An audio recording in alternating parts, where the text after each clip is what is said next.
Thai जंघा और काफ नितंब पिंडलियों के दर्द को कम करने के लिए या इन मांसपेशियों में दर्द की शिकायत को कम करने के लिए एक पैक इस तरह से इसमें किया जा सकता है। योगासन एक्सरसाइज का सबसे पहले हम्पिंग जंपिंग। इस तरह से जब हम जंप करते हैं तो कमर में स्पर्श करते हुए पूरे शरीर को झटके से ऊपर करना है और पूरे शरीर को डाउन करना है, और इसी क्रम में हाथों को भी अप डाउन किया जाना है। दूसरा स्टेप आता है तितली आसन का।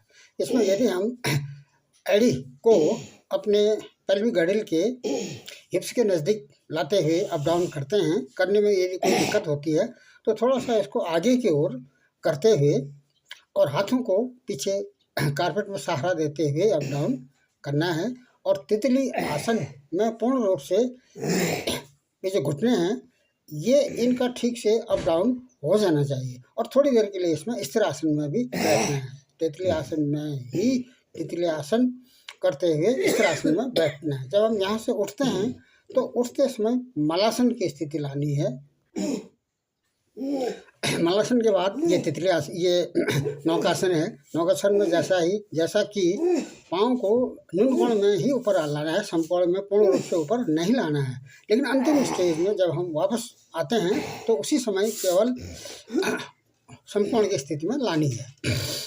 नौकासन के बाद इस तरह से ये जो घुटनों को अपने जो ठुड्डी है, चिन्ह है, उसको घुटने के पास लाते हुए झूलन ढुकलन की स्थिति में, बच्चे को झुलाने की स्थिति में इस तरह से कमर को लेफ्ट राइट में इसमें झूलने की स्थिति लानी है। इसी क्रम में पाँव का जो एड़ी है उसको माथे के नज़दीक लाते हुए सर से पीछे ले जाने का अभ्यास किया जाता है। लेकिन प्रारंभ में ही ये अभ्यास नहीं करेंगे, धीरे धीरे माथे के नज़दीक लाने का इसमें अभ्यास किया जाएगा। उसके बाद ये मरकट आसन है।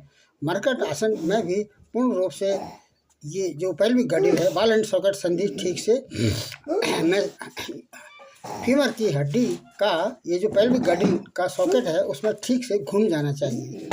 और ये इसके तुरंत बाद जैसा कि पाँव के अंदर एक पाँव को दूसरे घुटने के ऊपर रखते हुए और नीचे से पकड़कर हम इसको अधिक से अधिक ऊपर खींचने का अभ्यास करते हैं।